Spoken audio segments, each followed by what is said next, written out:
Be on the stage with speakers here today. Great job. There's different kinds of inspiration. There's the kinds of inspiration that Marvell Hutchins can provide, and there's the kinds of inspiration on the practical that Jory Mays can provide. Good stuff. It's the stuff that people really want and are paying attention to. So please access those resources. We're going to take another 10-minute break before we get going with the next segment. And when we come back, we're going to be talking about situational de-escalation. So you still have an obligation. You haven't met everybody here yet. It's your job to do that. Develop resources, develop friendships so that you can call on other people. We'll see you in a bit. To your well-being or that of others. Dr. John Nicoletti co-founded Nicoletti-Flater Associates with his wife, Lottie Flater, in 1976. Since then, Dr. Nicoletti has become a national expert in police psychology, violence risk assessment, workplace and school violence prevention, and crisis intervention and trauma recovery. During his career, he has worked more than 250 with more than 250 national corporations, government and law enforcement agencies, and schools and religious institutions. Dr. Nicoletti and his staff offer clients the opportunity to participate in workshops, training seminars, and consultations. These clients have included the National Reconnaissance Office. Did I say that right? NASA, Lockheed Martin, and to me, most importantly, the Jefferson County Sheriff's Office. In addition to being invited to speak at national conferences on violence and being recognized with many awards for his contributions to the field of psychology, Dr. Nicoletti also is author of several books related to violence prevention. He is past chair of the psychological section of the International Association of Chiefs of Police and has been appointed to the Governor's Commission on Expert Emergency Response as well as to the Governor's Juvenile Clemency Board. Dr. Nicoletti received his PhD in counseling from Colorado State University in 1972. I'm going to ask that you please welcome Dr. John Nicoletti. Thank you. Thank you, sir. Thank you. Is this working? Can you all hear me? No, of course not. Testing? Okay. So what I'm going to try and do in the time I have is give you 8 hours of information in about 40 minutes. So, can you go to the first slide, please? Dealing with people, de-escalating people. And you all know this if you've ever done it. It's a combination of art and science. So there's certain things that we do that we need to do in order to de-escalate a scenario. And you've probably de-escalated situations. And after you've done it, you probably walked away and said, wow, I can't believe I did that, right? So de-escalation is also magic. So what I'm going to be doing is teaching you some magic tricks. How do we de-escalate with magic? I can't see that slide, so I'm going to... Crisis. Obviously, if you're needing to de-escalate, that means somebody's in a crisis. Somebody spun up about something, right? Now, the old definition was that, as you can see up there, their ability to cope has been exceeded. But the reality is people function according to perception. So the way we like to look at it is their perceived ability to cope has been exceeded. Perception becomes reality. And so when we're dealing with humans, we're kind of having to deal with how they're perceiving the world, not the way the world is. Your job in de-escalation or crisis intervention is to get them stabilized. You're not there to give them therapy or anything like that. It's just to kind of, okay, let's de-escalate this situation, let's move on. Next slide, please. Okay, these are called triggering events. Now, you may add some to the list already. Triggering events are things that will spin up folks. And we all go through different triggering events. And they could be long-term triggering events and they could be short-term triggering events. By the way, You're welcome to this PowerPoint, so if you don't want to be taking pictures or writing things down, it'll be available for you all. Next slide. How do we de-escalate? There's two ways. One is using power, and that's where law enforcement uses, all the things on their belt. Power and physics. The other is, as you can see, influence, psychology, and magic. So that's what I'm going to be focusing on today, is how do we use psychology, how do we use magic to de-escalate a scenario? Next slide. So here's what we're trying to do. Trying to gain compliance. That's our goal. Next slide. Now, this one's very important. When you're dealing with folks, you got three goals. One is prevention, the other is problem resolution, and the final one is personal survival. And you need to know when you need to switch gears. Prevention are all those things you do before you start dancing with somebody. You know you're going to have to go into a situation, somebody's in the church or someplace and they're spinning up, what kind of prevention techniques are you doing? Problem resolution is where you go in and you actually try and mitigate it. Then the last one, personal survival, that's where you begin to realize this isn't working. And so you got to switch from trying to resolve the situation to try and keep safe and keep everybody else safe. And those are the critical ones where people mess up on. Next one. Roles. One of the things we look at is role theory. Before you open, in de-escalation, before you open your mouth, you want to make sure you know what role you're going to be in and make sure you're following through with that role. As you can see up there, those are all the possible roles we can be. Observer, reinforcer, problem solver, mediator, negotiator, enforcer, or rescuer. I want to talk a little bit about the roles because they're very important. Observer. If you're an observer, what are you doing? What you're actually doing is gathering intel. And how do you gather intel? You use your eyes, your ears, and sometimes you use your nose, smell, right? Alcohol, drugs, those type of things. Now, where people get in trouble is they're an observer too long. We can only be an observer when we're not observed. If you're observed, then you become probably a reinforcer or enabler. Reinforcer, if you choose that role, what you're saying is the individual is doing what I want them to do, and they continue. Now, the difficulty we find is unintended consequences. So, looking at some of the cases I was on, like the Virginia Tech shooting, be able to get kind of the notes from one of the mental health person. And here's her notes. And I don't like to use the name of the shooters, but we have to because that was in her notes. She said, Cho is meeting regularly with me. He was a shooter. Next sentence, things are going really well with Cho, comma, although he talks about wanting to kill a bunch of people. How do you put those two in the same sentence? It's easy to do because one of the mistakes we all make is we assume if somebody is talking, then things are going well. And that's true in a lot of things, unless you're dealing with somebody who's suicidal and homicidal. Then the individual is looking for validation. And there's different ways we can validate something. For example, if I'm talking about, you want to be a good listener with me, that's when people think, okay, got to be a good listener. So you're listening to me and I'm saying, well, maybe I'm going to come down there and beat you up or something like that. And I'm saying all that, and you're sitting there thinking, I'm a good listener, and you're nodding your head. And have you ever engaged at head nodding? That's where people get in trouble, especially in de-escalation. They don't realize communication is a combination of intent versus impact. Intent is what I think I'm saying to you. Impact is how you're perceiving it.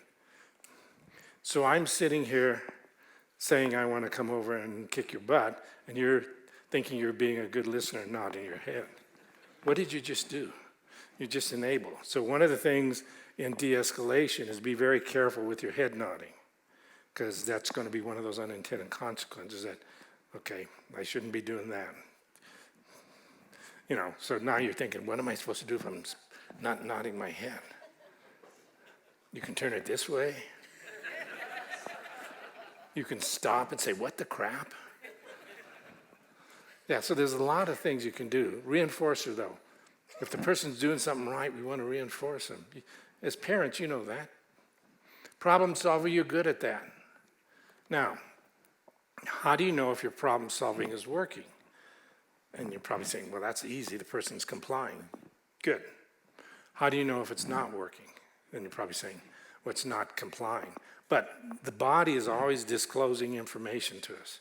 So as long as we're paying attention, we can be seeing what's going on. Certainly the individual not complying is one way to know that they didn't want you to problem solve. But we listen to language. There's more and more interesting stuff as we find out words and what the words do to us. So the other words that will tell you this person doesn't want you to be a problem solver are words, and if you've been a parent, you probably heard this from your children. You ever hear well, yes, but from anybody? Yeah, but. That tells you they don't want you to be a problem solver. Now, mediator, the only time you're a mediator is you have to be dealing with a conflict between two or more people. That's your role. Now think about what we do as a mediator. We're trying to go back and forth. The next one is very powerful, negotiator, as long as you want to be a negotiator. It's probably one of the best de-escalation techniques we have, but people confuse it with enforcer. If you're an enforcer, you're setting the limits with somebody. But our language can work against us. So I can give you a personal example. I train on this all the time. You think you'd never make mistakes, but we always do. So I get a call from an advertiser for the Avalanche wanting to sell me something. And I said, I'm not interested. And by me saying that, saying, no, I'm not interested, I'm saying I'm an enforcer. I didn't shut my mouth. I added just a few more words, created my own brand of misery. I added, I'm not interested right now. That told the person that I'm a negotiator. What do you think that individual said? When can I call you back? Yeah. And that's the problem, we're wimps. Let me give you rescuer. Who do you rescue? It may be folks in your congregation, it may be yourself. Now, all of these can do standalone except for rescuer. To rescue, you've got to use one of the other options. Example, any of you ever been with a really boring person or in a boring conversation? I imagine you wanted to get out of it, but I imagine you weren't being honest, right? You weren't being the enforcer and saying to them, you're really boring. I don't want to talk to you anymore. So what do you say? You say, oh, geez, I got another call. Or I just had a death in the family.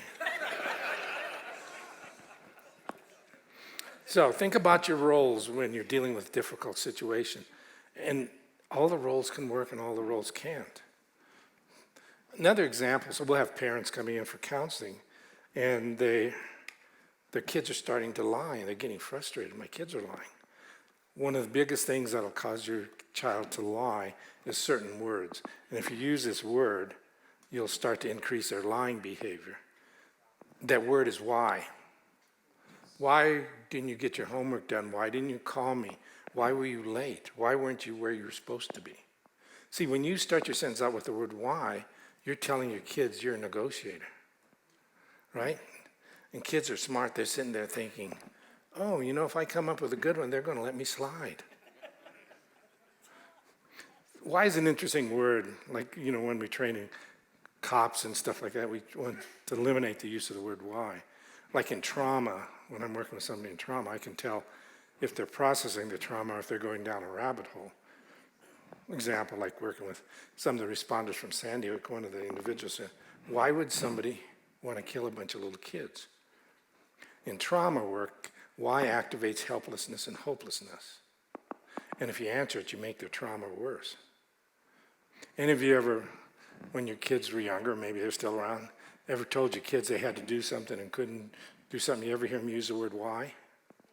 Now, if you're dumb enough to answer that, what's going to happen next? There's going to be another why coming. until you what? And people are getting wimpy. It's okay to say, because I told you so. Or those of you in a relationship, you ever done something stupid? And you ever have your partner ask you, well, why did you do that? Again, now, if you're dumb enough to answer, it ain't going to go well. Because see, at that point in time, a why is not a question, it's really a statement. What your partner really should have said is, you're a moron. So, the first thing in de-escalation is consider what role you're going to be. Now, a good homework assignment when you leave here, just think about when you're interacting with people, what role do you think you're in? And see if that role is working. So when we're de-escalating, we need to be changing roles based on what's going on with that individual, so we've got to be flexible. Next slide, please. So, going to move into both what's happening in our brain and what's happening in our body. Next one. So, we're in a crisis. We have to use different communication, okay? So, what you're seeing here, probably the most important takeaway I can give you is number one on the list. In de-escalation, one of the things we want to do in the other person is create cognitive dissonance in order to get them to comply. And the way we do that is we make a request. But the mistake people make is they make too big of a request. If you make too big of a request, you're going to get pushback. So we're always making a small request. So that's what you need to think about in your little bag of tricks. What's a small request I could make of somebody? Like, you know, when I train young cops and how do you de-escalate somebody who's suicidal, they always start out making too big of a request. They come up against the person who has a knife to their throat, and the first words out of their mouth are what? Drop the knife. That doesn't work. Second words out of the mouth, they repeat themselves, but their voice is louder. Third time, they add an adjective, drop the effing knife. None of that's working. So what you got to be thinking of to de-escalate is little small things to do. And the other thing you need to do, again, language. Words activate different parts of our brain. So we have what's called the anterior cingulate cortex up here, which is the part that'll cause our fight or flight reaction. And that gets activated by one word.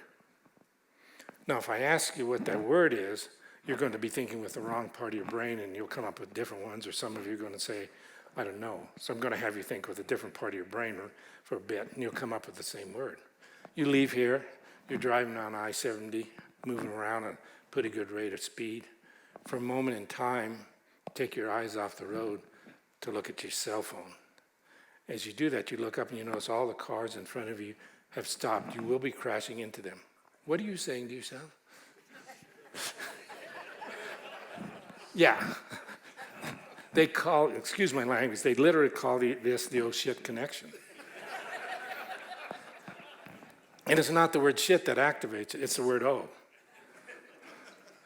You could follow oh with oh no, oh my God. I mean, those of you that have had to do death notifications, you know what I'm talking about. You'll hear the people say, oh my God, oh no. The more you say that, the more you do it. Now, another word to avoid in de-escalation, because it activates the anger part of our brain. And again, what is that word? You're driving down I-70, this time you're in a traffic jam. Been sitting there for 20 minutes in your right-hand lane. Traffic's finally starting to move. You look in your rearview mirror and you see a car driving down the shoulder of the road just to get ahead of everybody. When that car gets to you, they decide it's time to move over into your lane. But they don't leave you enough space, so you literally have to swerve not to hit that person. What are you saying to that individual? Yeah, you're saying, you silly duck. And yeah, the word is you. So we'll see people trying to de-escalate, and they keep using the word you, and it's activating the anger part.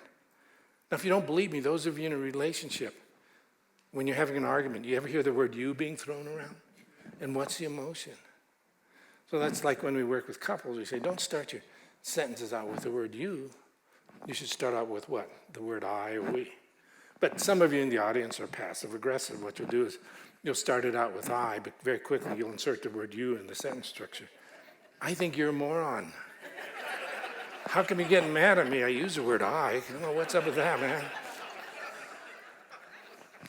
So in de-escalation, you need to be careful using the word you. And also do not pair the word you with the word need. If you want to spin somebody up, use the word I need you to stop. Because when you use the word need, you're getting in a power struggle with the person. Now, if you know them and you have a good relationship, you can use the word need. But if not, then you're getting in a power struggle and you're not allowing that individual any way to save face. So again, think about the language that you're using to get them to comply from that standpoint and what the words are doing. And the nice thing about words, you can always tell how they work. You say it and you can kind of see what's happening next with the other individual from that standpoint. So think about words as we go through from that. Next one. Oh, not next slide, I'm sorry. If you get the compliance, then you make a larger one. And that's how we eventually get people to stop. So think about little things you can say. You know, sometimes it may be things like, can I have your name, please? Even if you know their name. Because see, what cognitive dissonance is if you make a request to me and I comply, how do I perceive you? How do I view you? I must view you as either somebody in authority, somebody who can help me, or somebody who cares about me, or somebody who may get me in trouble. So then we build on that. Okay, next slide. So what I'm talking about, identify yourself. Use your name. Monitor your nonverbals. Another important thing, and I'll hear people doing this, and it's interesting because it doesn't work on us. One of the things you never do is you never ask a person to change their emotion. But I'll hear people doing that all the time to get somebody to de-escalate. I need you to relax. Does that work for you all? Somebody tells you to relax, you go, oh, thanks, man, never thought of that. What a great idea. That was very helpful.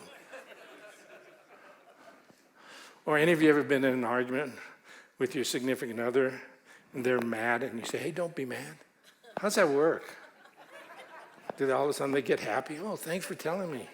I wouldn't have known that unless you helped me out with that. Now, your goal to get somebody to relax, calm down, chill out is a good goal. But you don't say that to the emotion. You have them do different things like, how about if we go for a walk? How about if we walk, lower our language, those type of things. So don't ask those questions from that standpoint. Okay, let's move on. And some of this stuff I'm not going to get into, you know that. Next one. Again, now those are just different ways. And I throw those up there because they can kind of backfire. Like the first one, I'm so-and-so with this group here. I would like to help you with your situation. Be very careful if you start out by saying, I'd like to help you. Because what are you going to get? Yeah, if you want to help me, leave me alone so I can kill myself. Or leave me alone so I can go do that. So then you got to backtrack. So again, think of your sentence structure. Number 2 is actually a good one. And so is number 3. Just watch out for number 1. Next one. Okay. Again, you know how to do this. If you're a whack job, how are you going to de-escalate somebody else? If your voice is going high and you're sounding like Donald Duck and you're wanting them to calm down, it ain't going to work. Okay, next one. Okay, let's go on a couple more slides. One more slide. Part of what we need to do in order to de-escalate, and this will work with whoever you're dealing with. Doesn't matter their ethnicity, their gender, or even their diagnosis. The way we begin to understand people is we put ourselves in their shoes and make it real. So say you're dealing with a psychotic individual.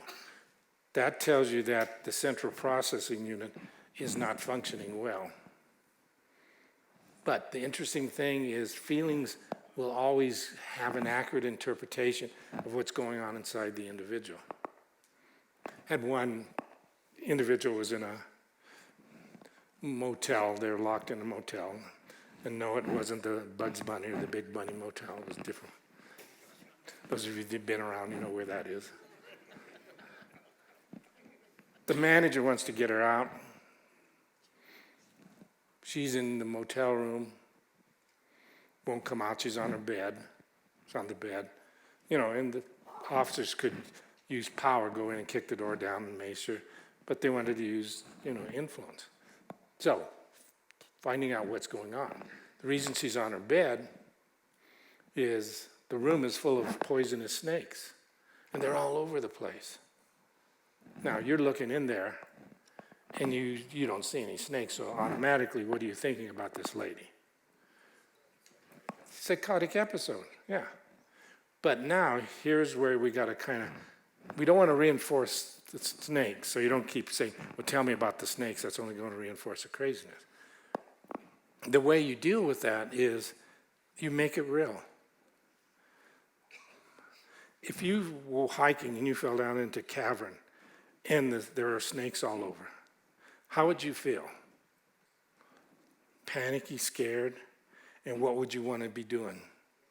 Getting out, but you can't because the snakes are all around. So even though this is now decoding incorrectly, this is accurate. So the feelings she's having is, I'm trapped here, I want to get out, but I can't because of all the snakes. Now, in de-escalation, one of the mistakes people make, if they're dealing with somebody who's psychotic, they think they can make goofy suggestions. Don't disrespect folks. What's a goofy suggestion? Well, put a pillow on your head and spin clockwise. That scares snakes. If you fell down, I say, hey, man, put a rock on your head and spin around. Don't do that. So you need to come up with things that the person can see as realistic as you're dealing with them. Okay, next slide. Okay. There are different ways we can get people to de-escalate. One way is mirroring or paraphrasing. Key word is paraphrasing. And what's that doing to the brain is a couple things. It's letting that person know that you're hearing them. And it's also letting them hear what they're saying. Because sometimes people will be saying stuff, especially if they're spun up, and they're not paying attention to it. So mirroring or paraphrasing, you could actually de-escalate just using that. And the good news about paraphrasing or mirroring is it's hard to screw up. There's only a couple ways you can screw up. One way, and you'll know you screwed up if you ever hear this, you're talking to the person, you decide, I'm going to use a paraphrase with that individual. And all of a sudden they say back, what are you, a damn parrot? What have you learned? You forgot the word para. You're repeating word for word. The other is if you don't totally listen and you repeat something back that's not even part of what's going on. So again, it's a good technique, and practice it when you don't need to. Next slide. People will have emotions, and they don't quite know what it is. It's just free-floating sensation inside of them, and they can't pinpoint it. So one way you can de-escalate is help them with the emotion. Now, you've got to be accurate. Somebody comes in and says, they're frustrated because their wife just ran off with somebody, their dog died, and their kid won't talk to them, they lost their job, and you decide, I'm going to label that for them. That must be a little irritating for you. I think we missed it on that category. So if you're going to label, think about, okay, how would I feel if those things happen to me? Then you repeat that back out to them from that side, because chances are that's what they're feeling, okay? So these are some different words, and here's what they're going to do to us. And you see the why can cause defensiveness. Why is really a bad word. Like if you're dealing with somebody who's suicidal, and you say, well, why do you want to kill yourself? what you're doing there is you're actually having them focus on all the negative stuff inside of them. So replace why with what. What's going on, as opposed to why do you want to kill yourself from that standpoint. So again, as you can see, I'm really focusing on words a lot. Let's move on, please. Okay, keep going. I know we're running out of time. So here are the options. Paraphrasing, I talked about that. Reflecting feelings. Okay, sounds like you're really feeling frustrated with what's going on, or you're feeling nobody's listening to you. Now, the next thing you can do is reflect meaning. Meaning is different than a feeling. You just found out you're the victim of the Marshall Fire. It burned everything down. What's that meaning? What's the meaning the person would be going through at that point in time? Not the feeling, but the meaning. What's that? Okay, shock's kind of the feeling. What's the significance of your house burning down? Start all over. And when you talk to people, you've lost everything. And the meaning of that is they've lost their history. And that's one of the most significant things trauma a person can do is you lose your history. So that's the meaning as opposed to the feeling. And then the last one is you put it all together. Now be very careful with that one, because that can work really well, or it can really spin up the person. So you're talking to somebody, kind of using an example, individual just found out that their wife is having an affair with their best friend. They lost their job. The house is going to be repossessed. Dog just died. Kids won't talk to him. And you decide, I think I'll put all that together. I think that's going to speed it up. So let me get this straight. Your wife is screwing around with somebody else. Your kids don't give a crap about you. You don't have a job, so you're going to be out on your own. Dog just died, and that's the only person you cared about. Man, that sucks. It's overwhelming. Don't do that. Where do we use it? Like when officers are involved in critical incidents, we talk about, okay, you just were in a life and death situation. You had to make some decisions.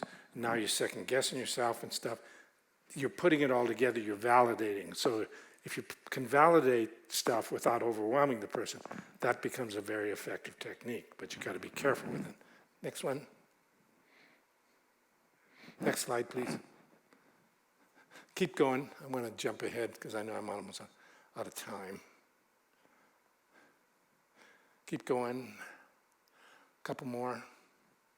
Couple more. Okay, there. So, go back one slide, please. No, or go forward, somewhere along there.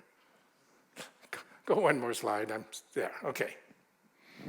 Think about a continuum. Resisting versus listening. One of the interesting things, and you're probably seeing that now, and it makes it tough to kind of de-escalate situations because people are forming, and I know this sounds like a bizarre word, tribes. And what's a tribe? Anti-vax, vax, mask wearers, not mask wearers, Republican, Democrat. And what's happening is if you're trying to de-escalate somebody who's ingrained in a certain position, it's difficult because they have what's called cognitive bias. That means things you're going to say aren't going to get through. And they don't want to hear your words. They want to hear their words coming out of your mouth. You ever had that happen? Yeah. And that's kind of the world we're in. So we have to adapt our techniques based on what we're going on from that standpoint. So as we look at the cycle, look at listening. As we're listening, now we need to consider. It's one thing just to listen, but it's another to consider what we're hearing. And then what are we going to do with that, going from consideration to doing something? And then once you can get the doing, now we begin to get the change. Okay, next one. Okay, one more, please. Okay. These are what's called active listening. Mirroring, emotional labeling, we talked about that. iMessages. You can also include we in there. I think we need to kind of look at some other options here. So you start out by, here's my thought, but I'm including you in it from that standpoint. Open-ended versus closed-ended questions. Be very careful with closed-ended because you got to keep asking them. Are you thinking of killing yourself? How are you going to do it? What are you going to do? All that type of stuff. Now, as we go through this, one of the things you'll see is we can begin to profile people. And I don't mean in a negative sense. Categories. The least concerning, and you've probably seen people like that, are the delightful people. Do you know anybody like that? You know, you enjoy being with them, they have a good sense of humor, and you always feel energized after it. Then the next one, which is going to be probably the number one thing you'll be running into, are people that are task-oriented. They're coming just for the sermon, they're coming for a specific thing, certain study, certain class. They're task-oriented. Then you have individuals that are emotionally distraught. They're upset about something. They're frustrated. You know, they're mad, they're depressed. Then we have another category that the acronym is PIB, and I'm sure you've encountered those. The actual language for PIB is pain in the butt. You ever encountered any of those? That's a category we can profile because they always are exactly the same. Think about that. Think about a PIB. Now, don't point to somebody here in the audience. What characteristics do you notice about people who are PIB? Yeah, good. They're always complaining. You try and help them. How's that work? Doesn't work. They're always negative. And the gold standard of a PIB is they give you more information than you want. So one of the things we've learned is what's called rules of engagement. So if you know you're about to dance with a PIB, and I know this goes against good customer service, one of the things you never want to do is say, how are you today? They're the only human alive that'll answer that. Everybody else will say, fine, how are you? They say, well, let me tell you, because of the stupid things going on here, I couldn't sleep last night, I have a headache, I have gas. You think, oh man, come on. So all of those you should be able to handle. Now, if you're dealing with a delightful person and you all of a sudden make them irritated, then you may want to reevaluate your career decision. Now, as we drop below the line, then we're dealing with the ones where we really got to kind of use the de-escalation. These are disruptors, volatile, and violent. Disruptor individuals, they're not going to kill you. They're not going to physically hurt you. And we're seeing a huge increase in these. They're trying to get you to overreact. Working with one of the small mountain towns, they have a lot of kind of anti-government people there. And what they'll do is they'll wait outside like a little coffee shop. The public works folks are in there, taking a break. They come out. These folks will be out there. Everybody has video cameras, right? And they have them running, and they're saying to you, how can you be in there enjoying yourself when we're paying your salary? What are they trying to get you to do? React. Say something dumb, push the camera away. Then if you do that, what happens? They become the victim. Another term we have for them are cry bullies. They'll harass you, then if you do something back, all of a sudden they become a victim. Next category are the volatile individuals. They're the ones you don't know who you're dancing with. You ever been around people like that? You're not quite sure? Yeah. Now, interesting, this brain actually can diagnose different people. And I'm not talking about diagnose like depression or schizophrenia. I'm talking about like predators. If you have a predator or somebody engaging in predatory behavior at your facility, this brain will pick it up very quickly. And it'll send a signal up to this central processing unit, and the CPU will pop one word into your vocabulary. And when that word pops in, if you look around, you'll see a predator or predatory behavior. And that word is creepy. And have you ever had that pop in your head? Yeah. Now with a volatile individual, this brain picks it up and it'll send a signal. And what'll happen is you'll feel like you got to walk around on eggshells with this person. You ever had that sensation? Because your brain is saying, be careful, watch out. And this brain can also, like in personal relationships, if you're about to hook up with a stalker, this brain can pick that up within the first 15 minutes you're with that person. It's what's called too much, too early, too intense. You just met the person, and what are they wanting to do? Get together, all that sort of stuff. Now, I work with victims of stalking, and you don't get in trouble for this brain. You get in trouble for this brain. This brain says, stalker alert, stalker alert, stalker alert, be careful.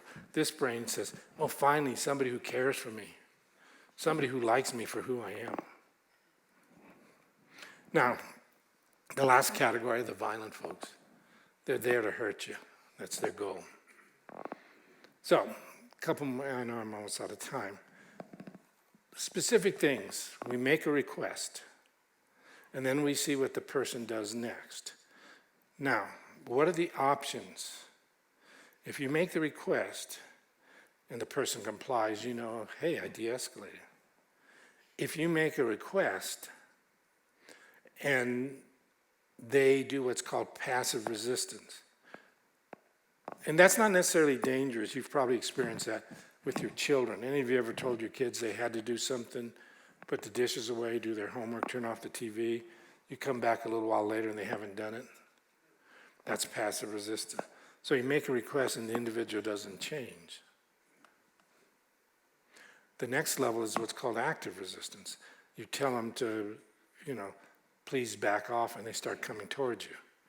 That's the last behavior. Active resistance is the last behavior before humans engage in an attack. So that tells you, okay, I made the request, and now they're engaging in a behavior coming toward me. So now you need to get safe. We can evaluate the individual on 3 levels: verbal, vocal, and behavioral. Verbal are the words that come out of their mouth. Now, what have we learned as we studied attack behaviors? We learned that in order for somebody to attack, there has to be 2 things going on. One is they have to desensitize, which gives them courage to be able to attack. So if an individual starts to make threats, that tells you they're desensitizing and they're becoming comfortable with an attack. The other part, and we call this the deadly duel, they have to dehumanize their target. You can no longer be a person who has families and feelings. You're just an object.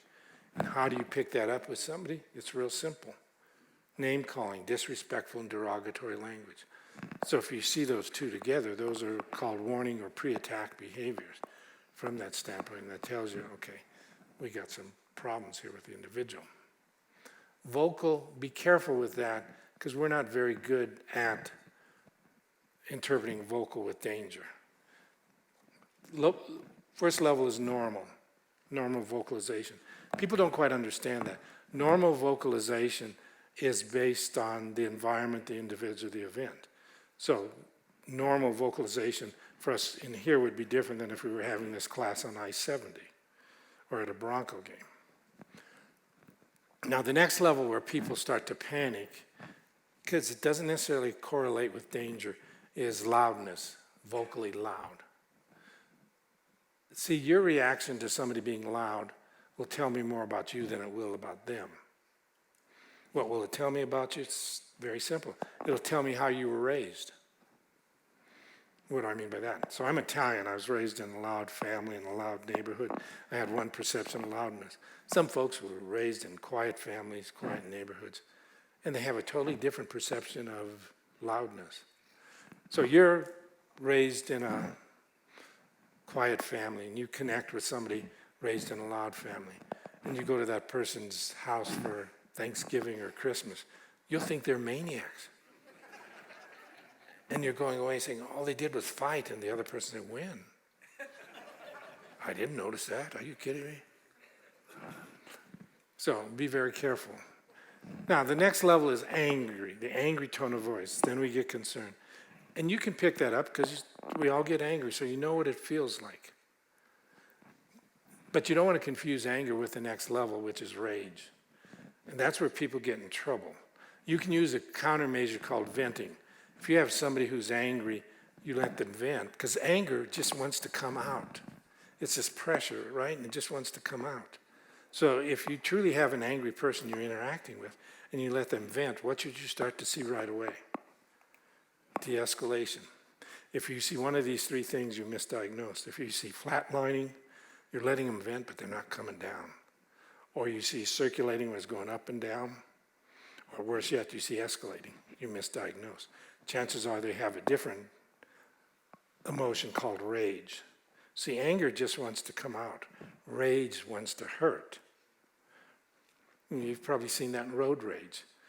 And if you cut off two different drivers, and one driver has road anger and the other has road rage, the driver who has road anger will honk, flip you off, and they're fine. What does a driver who has road rage want to do? They want to hurt you, even if they go to jail, even if they die, even if you die. It doesn't matter, because the sensation in the body is rage from that standpoint. Then the next one, it can be concerning. Sometimes it's nothing.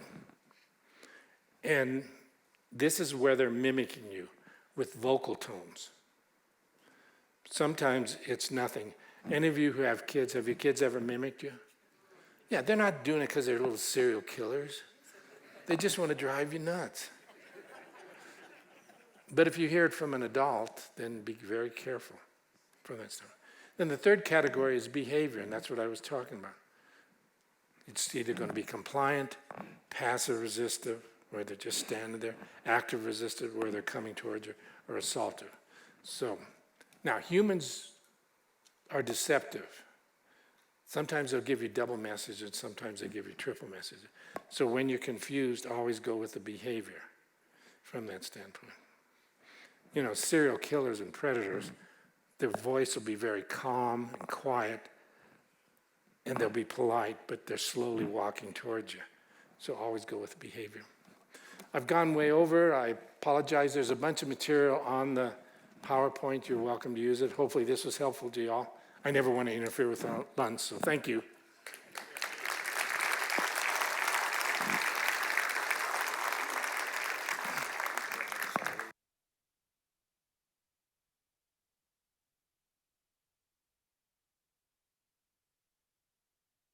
John, you're not interfering with lunch. We're not there yet.